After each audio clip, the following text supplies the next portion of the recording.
Olá, boa tarde para todo mundo. Para quem não me conhece, meu nome é Isabela Cali, eu sou médica veterinária, atualmente faço mestrado em reprodução de pequenos animais, crio o Golden Retriever desde 2008, então tenho contato com a raça diariamente, já fiz mais de 300 partos, já cuidei de mais de 5.000 filhotes, então tenho uma experiência bem bacana com a raça, com o convívio da raça, e apesar de não ser especialista em ortopedia, a familiaridade que eu tenho com a raça, fazendo uma criação de qualidade, me deixa sempre a par dos assuntos, dos novos estudos, de tudo sobre doenças que envolvem a raça como um todo. Então, eu resolvi fazer essa aula para vocês de displasia coxofemoral na raça Golden Retriever. Eu fiz um levantamento bibliográfico dos últimos artigos que foram publicados nos últimos 5 anos.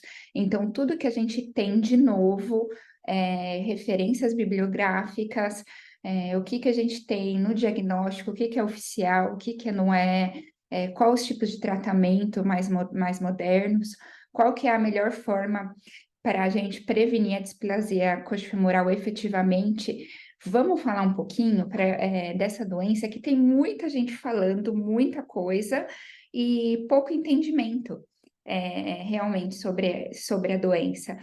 Eu tenho percebido que existe pouco material específico e poucos ortopedistas com uma base genética, uma base de tratamento prático, né? Então, às vezes, ele vai te falar o que está ali no livro, mas não tem uma experiência prática no desenvolvimento da doença. Então, eu resolvi fazer essa pesquisa bibliográfica, levantar o que a gente tem de mais moderno, para passar um pouquinho do meu conhecimento para vocês. Primeiramente, eu vou falar para vocês que é a primeira vez que eu estou gravando conteúdo, então ainda estou aprendendo a gravar esse tipo de conteúdo, e vou fazer em formato de aula, como eu daria uma aula para os meus alunos, mas eu quero ouvir feedbacks de vocês, se vocês acham que tem que melhorar, que tem que focar em alguma coisa, porque a ideia é passar conhecimento, transmitir conhecimento, né? Primeiramente, vamos falar de fisiologia. A displasia coxofemoral, ela foi descrita em cães em 1930, então a gente não tem nem 100 anos aí de diagnóstico da doença, né?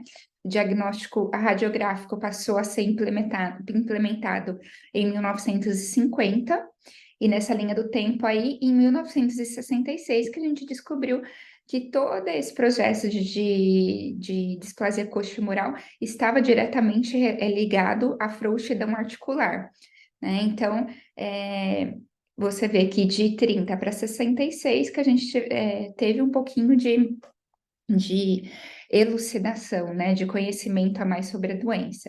A displasia coxofemoral, ela é uma doença degenerativa. Então, ela tem fases, né? Começa com a frouxidão, a subluxação, a osteoartrose, e tem essa progressão dessa doença. Então, aquele animal vai evoluindo até o final da sua vida, progredindo os sintomas, né? Então, ele não é um cachorro que é diagnosticado, por exemplo, com 2 anos de idade, com um cão displásico, e a tendência é que ela evolua para pior, né? Então, a gente tem que identificar fatores primários e secundários que são importantes na displasia coxofemoral. Quais são os fatores primários? A frouxidão, a alteração da cabeça femoral e do acetábulo e o ângulo de Norberg. E sinais secundários, ou seja, se esses sinais secundários já possuem, a gente já tem a displasia coxofemoral e a injúria presente ali, que é sinais de inflamação, degeneração, osteofitos e osteoartrose. Para vocês entenderem mais um pouquinho, deixa eu ver se eu tenho um próximo slide. Aqui. Como é que deve ser uma articulação normal? Aqui, ó, quando a gente vê nesse primeiro slide, é uma articulação normal. Essa partezinha aqui é a cabeça do fêmur. Esse encaixe aqui é o acetábulo. Então, tudo é Toda displasia coxofemoral, ela é baseada em como esse encaixe aqui ele é feito. Opa, mudei. A displasia moderada, a gente tem uma piora nesse encaixe, mas a gente ainda tem a cabeça do fêmur, né? Lembrando que a displasia coxofemoral, ela varia em vários graus, varia de acordo com as raças também. Então, não é um padrão, não é algo muito exato. Então, cada cachorro, ele vai se apresentar a displasia de um modo diferente. E o que a gente tem que ter é sempre essa imagem da normalidade e tentar avaliar o que a gente vê de errado, né? Então, a gente tem uma má articulação, né, uma má congruência, né? Aqui a gente já tem subluxação, aqui a gente nem tem a formação do acetábulo, olha aqui, tá tão luxado, tão mal formado que a gente não tem nem encaixe. Parece que o osso tá solto quando tá aqui no quadril, né? Isso é uma displasia mais severa, né? E isso acontece devido a vários fatores. A condição genética, ela é muito importante, mas a gente tem outros fatores que interferem durante o crescimento desse filhote, esse desenvolvimento, que pode fazer uma progressão dessas condições de displasia. Então, é importante vocês terem a imagem do que é normal, do que é desejado e do que não é desejado. A gente tem classificações internacionais reconhecidas para esse diagnóstico. Apenas 3 delas são oficiais. Então, a gente tem diversas outras graduações que eu vou dar uma pincelada aqui para vocês, mas elas não são oficiais. Oficiais são aquelas que são reconhecidas por um grupo de países como oficiais e utilizadas para diagnósticos. Então, nós temos 3.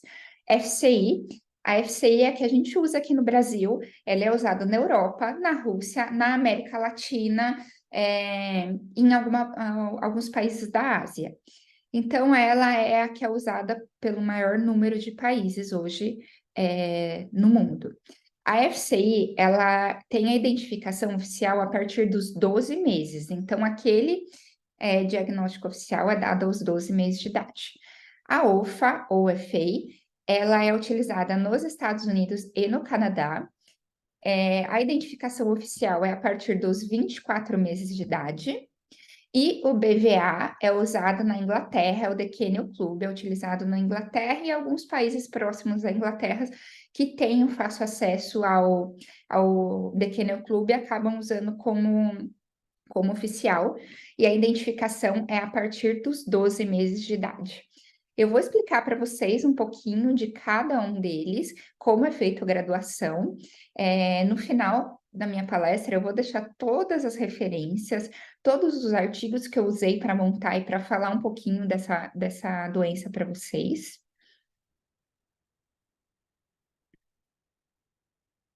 Aqui, como é a graduação da FCI, né? Opa,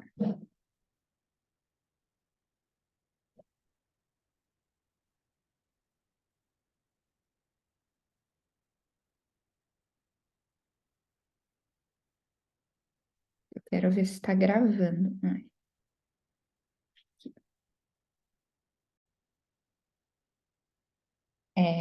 Aqui, nessa primeira tabela, a gente tem a graduação da FCI. Ela foi oficialmente feita em 91 e foi atualizada em 2015. Então, essa daqui, ela é oficial. E aí, a gente vai graduar A, B, C, D, E, de acordo com as coisas que as interferências que a gente observar naquela radiografia.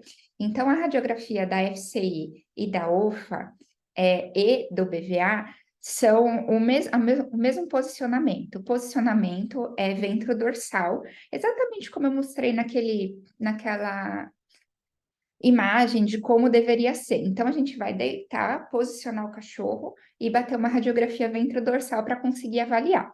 O posicionamento ele é muito importante, tanto que cada órgão oficial tem os requisitos mínimos para que essas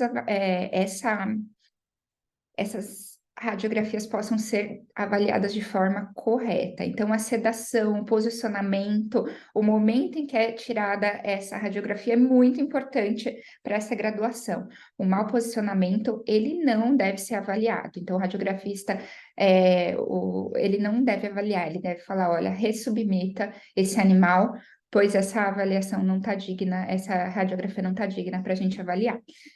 Então, esse aqui é o FCI, então o grau que a gente pode reproduzir A, B e C, preferencialmente A e B. O C, ele já é considerado uma displasia, ainda que leve, a gente já tem algumas alterações, mas ela ainda é permitido o acasalamento.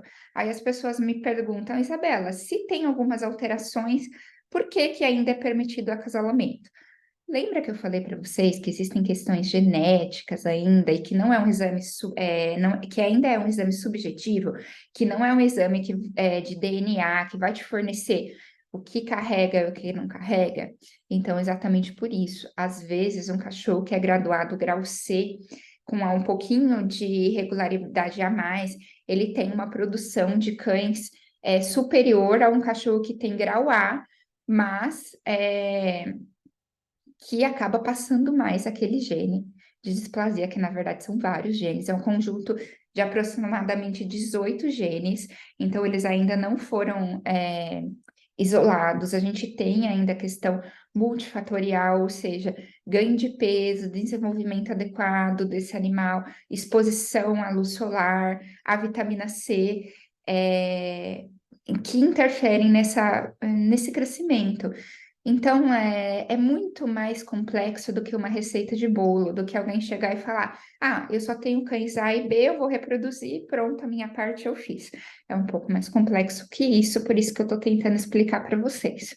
Então, essa é a graduação da FCI, esse é o que a gente usa na maioria dos países, é o que a gente usa aqui no Canil como base para avaliar nossos cães, 12 meses de idade. Aqui é o OFA. A OFA, ele não é, que é o dos Estados Unidos e Canadá, ele não gradua como A, B, C, D e E, os graus dele são Excellent, Good, Fair, Borderline, Mild, Moderate e Severe. O que é permitido acasalamento? Excellent, Good e Fair. O Borderline é quando eles não estão convictos de que aquele animal seria um mild, né? Ou um fair. Ou seja, não tá claro ainda. Qual que é a recomendação? Aqueles 3 veterinários, porque na UFA são 3 veterinários que avaliam esse animal separadamente, depois dos 24 meses, e aí eles graduam e permanece o pior laudo. Então, quando 3 veterinários classificam como borderline, a gente pede uma reavaliação. Espera 2 meses, reavalia esse animal e vai ser graduado novamente. Aí ele vai ser graduado como fair ou como mild, né? Então, o borderline, ele não é uma graduação oficial, ele exige que o animal seja submetido novamente e ele não pode acasalar. Ele só vai poder acasalar se ele receber um fair. Se ele receber um mild, um moderate, um severe, aquele animal tem que ser retirado da reprodução. Então, lembrando que excellent, good e fair, ok, animais podem ser acasalados. E o fair, a gente tem um pouquinho de irregularidades, mas ainda assim é um animal permitido acasalamento. E o BVA, que é o The Kennel Club da Inglaterra, ele é um pouco mais complexo, porque ele dá pontuação, né? Então, você tem pontuações, e aí você avalia conforme essa tabelinha, não sei se está muito clara para vocês, e aí a gente tem score, aí você vai dar para aquele animal, de acordo com o ângulo, né? Eu vou dar 1, 2, 3, 4, 5, de acordo com a subluxação, de acordo com o ângulo acetabular, de acordo com o grau dorsal do acetábulo. Então, cada avaliação, cada área vai ser avaliada, vai dar uma graduação e no final você vai ter um conjunto de números. Esse conjunto de números, ele vai variar de acordo com cada raça. Existe a média da raça, por exemplo, Golden Retriever, a média de pontuação 13. O galgo italiano, a média 2, entendeu? Por quê? Porque existem raças sabidamente com mais cães displásicos do que outras. Então, a avaliação, ela também avalia a raça especificamente. Então, eu não posso avaliar com a mesma, um galgo italiano, um golden retriever e um bulldog inglês. Sabidamente, os bulldogs ingleses são cães que têm muito mais problemas de displasia coxofemoral do que os galgos italianos, que quase não são considerados displásicos, né? Não tem índice de displasia. Então, eles são avaliados de acordo com cada raça. Aqui eu vou mostrar um pouquinho dos certificados oficiais para vocês. Esse daqui é da UOFA, que é dos Estados Unidos e Canadá. Alguns criadores que têm cães reproduzindo nos Estados Unidos, que é o meu caso, a gente acaba fazendo o OFA lá, porque se eu quero usar um cão de lá, eu preciso ter um exame de lá, entendeu? E lá nos Estados Unidos, o OFA, ele é considerado oficial. Esse daqui é um exame FCI. Esse daqui é um exame que a gente pode conseguir aqui no Brasil, a gente consegue na grande maioria da Europa, Rússia, Bielorrússia, Argentina, Chile, essa parte da América Latina e América Central também é FCI. Então, vai graduar A, B, C, D ou E, né? De cada lado. E esse aqui é um laudo do PENRIP. O PENRIP é uma avaliação à parte. Muita gente tem dúvida, então eu vou explicar um pouquinho mais para vocês. O PENRIP, ele é um método americano da Universidade da Pensilvânia. Ele é um método patenteado. Isso significa que ele não pode ser refeito em outros países sem que seja pago os royalties, né, para a Universidade da Pensilvânia. Por ele ser um método patenteado não replicável, ele é muito questionado na comunidade científica. Nos Estados Unidos, ele também é aceito como método oficial, mas ele não substitui a OFA. Ele é um segundo método. Geralmente, o que eles vendem, né? O que o PENRIP faz? Eles começam a avaliar os índices de distração em cães a partir dos 4 meses de idade.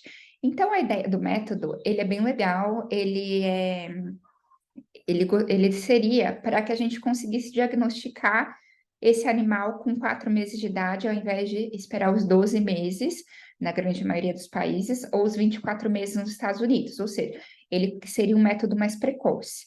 Porém, depois de alguns estudos, a gente viu que ele não substitui a OFA. Embora ele tenha algum grau de previsibilidade, ele não pode ser substituído pelo método padrão, porque ele não tem a confiabilidade necessária para a avaliação da OFA. Então, ele pode usar como um segundo método, né?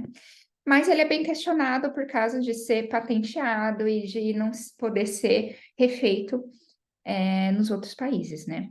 Então, ele é um índice de distração, ele também avalia cada raça. O posicionamento é diferente, o animal é sedado ou entubado, e aí é feito alguns movimentos, e é feita a radiografia com esses movimentos, e aí ele vai te dar um índice de distração, vai colocar nesse gráfico aqui, esse gráfico ele é de cada raça, então ele também é de acordo com os animais que são testados lá. Esse aqui, por exemplo, é de um Golden Retriever. Repara que dos cães testados, esse cinza, essa parte cinza aqui, é o que é encontrado na raça do Golden Retriever. Qual é a média? A média do Golden Retriever é o 0,5. 0,5 é a média do Golden Retriever. Veja que a média está no risco moderado, ok? Quando o cachorro provavelmente não vai ser displásico? Quando ele é de 0,3 para baixo, low risk. Quantos Golden Retrievers foram avaliados com 0,3 para baixo? Nenhum. Nenhum.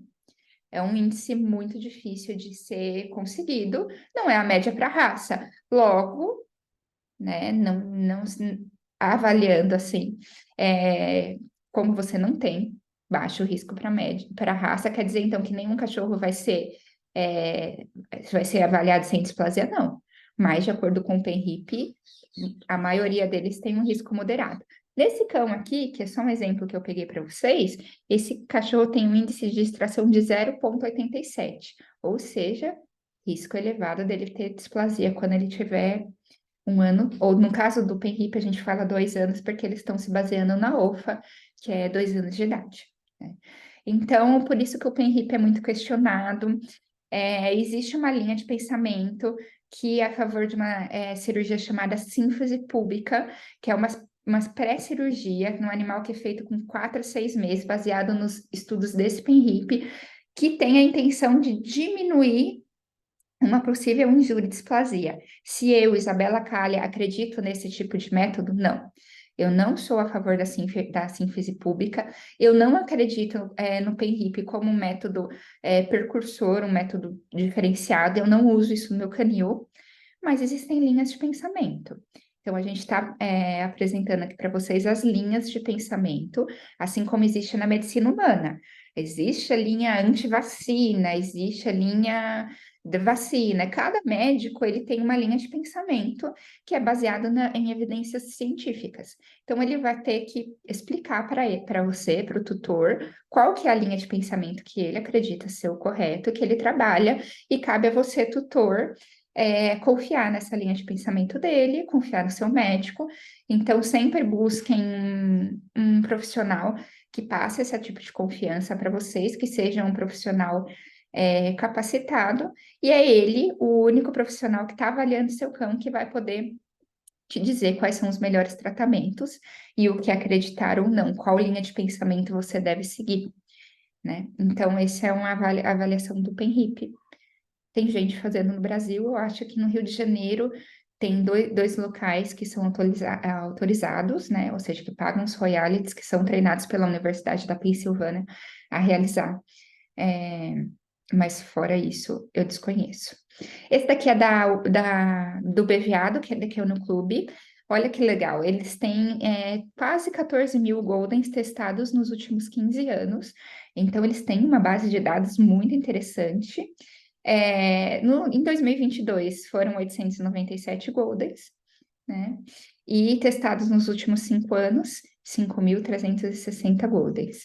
A média da raça, lembra que eu falei que eles dão aquela numeração, mais 1, mais 2, mais 4, mais 5 pontos, de acordo? Então, a média da raça é 11.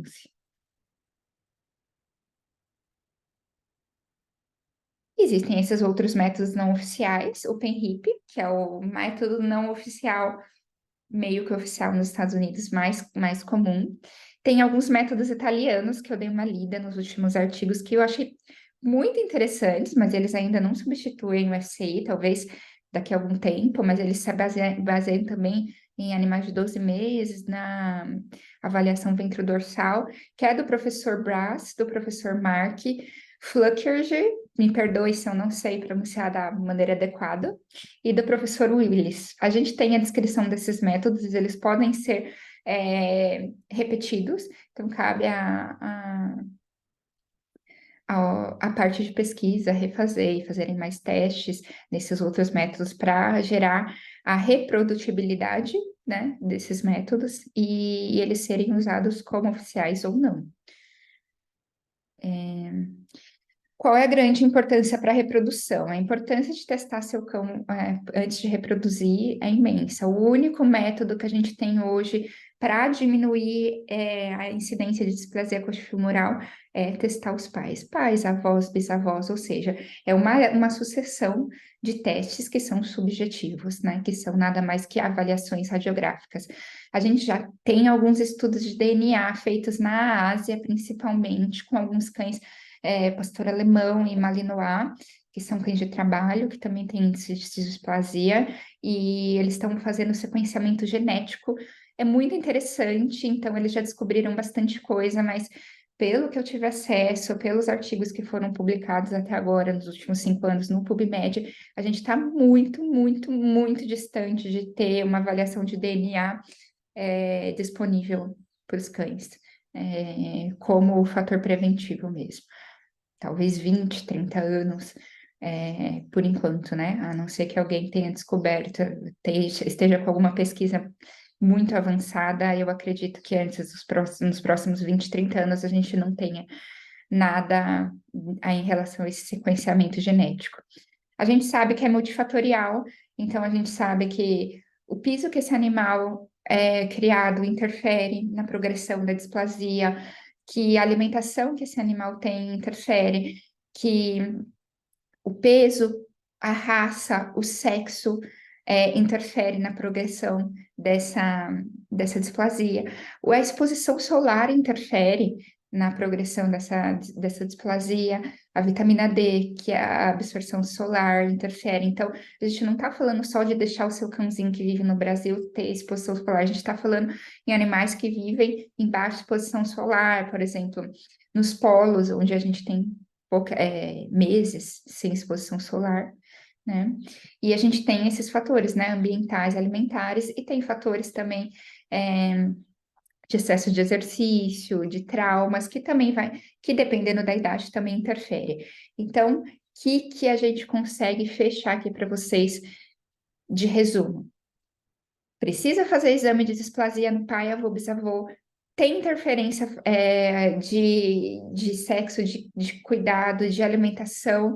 Não tem como garantir 100% que o cachorro não vai ter displasia. Não tem nenhum exame que é feito no animal de 60 dias que possa garantir que ele vai ter ou não displasia. O médico veterinário que descobrir uma forma efetiva de prevenir a displasia ou descobrir quem é displásico ou não nos 60 dias, ele vai revolucionar a medicina veterinária, a sinofilia mundial, porque não existe no mundo inteiro nenhuma literatura de que um cão com 60 ou com 4 meses pode ser displásico ou não. Ele não pode ter esse diagnóstico nessa idade. Portanto, para animais que são comercializados, os criadores do mundo inteiro vendem animais de raça, seja para companhia, seja para trabalho, seja para guarda, enfim, para as diversas funções. Ele não tem como garantir que aquele cachorro não vai ser displásico. Não tem, simplesmente não existe nenhum método hoje. O que a gente tem é os testes e o cuidado com o manejo. Não foi descoberto nada nos últimos 5 anos. Olha, eu me formei há 12 anos, então eu crio Golden Retriever desde antes de me formar na faculdade, desde 2008. Então eu tenho uma experiência muito grande e eu achei que particularmente eu evolui muito pouco de quando eu me formei para agora, lembrando que eu não sou uma ortopedista, mas eu tenho muita experiência com a raça. E eu posso falar para vocês com a experiência de que eu já vi milhões de raio-x de displasia coxofemoral, já acompanhei o crescimento de milhares de Golden Retrievers, então eu tenho uma experiência bacana para a raça, para dizer para vocês que não tem nada novo, a gente tem o The Kennel Club trabalhando com um índice para a criação, a gente tem o COI genético, que é o COI genômico, que está sendo feito pelo Embarque, que acaba nos mostrando o coeficiente de inbreeding. Muita gente está falando de coeficiente de inbreeding hoje. Eu vejo muitos tutores, eu vejo alguns grupos disseminando esse coeficiente de inbreeding sem entender muito bem. O coeficiente de inbreeding, ele é genético, né? Ele vai avaliar a parcela de inbreeding mesmo, de pares, né? Selecionados. E aí você tem cães com alto coeficiente de inbreeding, baixo coeficiente de inbreeding. A ideia é diminuir esse coeficiente de inbreeding como um todo, lembrando que cães de raça pura, eles são cães que eles vieram de poucos indivíduos selecionados pelo mesmo padrão fenótipo. Então, aqueles cães se pareciam fenotipicamente, ou seja, eram cães amarelos de 20 a 30 quilos, com pelagem semilonga. A partir dessa similaridade, foram acasalando cães entre eles, e aí a gente teve o desenvolvimento genético dessa raça. Então, hoje, os cães, eles podem ter a mesma aparência e as genéticas bem diferentes, porque a raça, dependendo de cada raça, se desenvolver em algum hemisfério, enfim. Então, a gente tem raças que têm uma variabilidade genética muito legal, e a gente tem raças com uma variabilidade genética muito pequena, tudo depende do desenvolvimento dela. Mas o que eu afirmo para vocês, coeficiente de inbreeding não é receita de bolo, não existe um valor, eu preciso do coeficiente de inbreeding 2, assim, estou falando um número, né, aleatório, para que esse acasalamento seja legal, isso Tá longe de ser uma receita de bolo, precisa de muito mais estudos do que isso. Até porque a gente tem esses exames subjetivos e a gente não tem as pessoas que façam esses exames de uma única maneira, né? Então a gente tem Estados Unidos fazendo de uma forma diferente, Brasil de outra forma, Europa de outra, Itália se desenvolvendo de outra forma e a Ásia de outra forma, né? Então isso é muito importante. Tratamentos disponíveis. Bom, essa é a parte que mais me perguntam e essa é a parte que eu vou falar para vocês. Depende de cada caso. Quem vai passar o tratamento disponível é o médico veterinário ortopedista e a equipe multidisciplinar que acompanha ele. Não existe um tratamento de displasia coxofemoral exclusivamente cirúrgico. Ele é um tratamento, como é uma doença que não tem cura, a cirurgia ela não vai resolver o problema do animal, ele vai precisar de um tratamento multidisciplinar. Base de nutrologia, ou seja, um nutrólogo vai precisar de fazer uma dieta diferenciada. Às vezes essa dieta ela consiste numa alimentação à base de ração comercial, mas com alguns nutracêuticos específicos. Quem que vai passar esses nutracêuticos específicos? O médico nutricionista, né? O fisioterapeuta, esse animal vai precisar de um desenvolvimento de musculatura diferenciado, então ele vai precisar de um fisioterapeuta, né? E o ortopedista que vai fazer às vezes, são casos cirúrgicos, às vezes não cirúrgicos, né? Os conservadores, 99% dos casos são conservadores. 99% dos Goldens não precisam de cirurgia de displasia coxofemoral. Eles precisam de um manejo de proteção articular, ou seja, com suplementos nutracêuticos, manejo da dor, ou seja, quando esse animal estiver em crise, ele vai precisar de anti-inflamatórios. Nós temos aí entra uma parte muito legal que eu achei que evoluiu muito nos últimos anos, que é os anti-inflamatórios não esteroidais, principalmente para osteoartrite. Então, a gente saiu um novo agora, da Zoetis Librela, é novo, eu tenho tido ótimas indicações deles, particularmente ainda não usei, porque como eu digo para vocês, eu não sou uma veterinária ortopedista, então eu tenho poucos cães meus que precisam utilizar, né? Mas eu acho que o tratamento médico de desenvolvimento farmacológico nessa parte para controlar a crise evoluiu muito. A gente tem diversos anti-inflamatórios novos que vão conseguir segurar a dor desse animal sem uma intervenção cirúrgica. E também tem métodos alternativos para controle da dor. Falando propriamente de acupuntura, laser, ozônio, são métodos alternativos que existem hoje. Então, 99% dos casos são conservadores e 1% dos casos são cirúrgicos. Quais cirurgias existem? Depende para cada caso. Avaliação individual, existem cirurgias de denervação, de prótese, quando eles tiram a colocectomia, que tira todo a cabeça do fêmur, enfim, são diversas técnicas cirúrgicas, nenhuma delas vai tirar a displasia femoral do seu animal, porque ela não está restrita a só a cabeça do fêmur, ela está restrita a uma congruência, e além daqueles fatores secundários, tem injúria ali, passa osso no osso, então a gente tem fatores inflamatórios ali. E um pós-cirúrgico é muito importante. Esse animal ele vai estar sem dor, então ele vai se mexer. Então é diferente de um pós-cirúrgico de um ser humano que sabe que ele não vai poder se mexer de forma adequada, e aquele pós-cirúrgico é daquele golden que está ali com a dor controlada, vai querer pular, correr, enfim. Então isso é muito importante. Então, o tratamento disponível hoje, conservador cirúrgico, sempre por uma equipe multidisciplinar. Aqui depois eu vou deixar para vocês clicarem as referências dos últimos artigos. Tem material, aqui são os FCI, os sites dos oficiais da FCI, da UFA e da BVA, e aqui são os últimos artigos que eu achei mais interessante que eu utilizei para vocês aqui. Tem aqueles métodos italianos, tem a parte da reprodutibilidade do PENRIP, esse é o que é o tem sido o maior problema que as pessoas encontram. Tem também sequenciamento genético dos cães na Ásia. Eu acho que tem um material muito interessante, ou para você, tutor, utilizar, ou para você mostrar para o seu médico veterinário ou para a equipe veterinária que está atendendo seus animais, que diagnosticou o tratamento do seu cão, para que juntos vocês possam chegar ao melhor tratamento para o seu cãozinho. Eu gostaria de agradecer quem escutou aqui todo esse tempo da gente, deu falando, compartilhando para vocês. Eu vou disponibilizar o vídeo no YouTube. Eu ainda não aprendi a disponibilizar em outros canais, porque ficou uma aula extensa.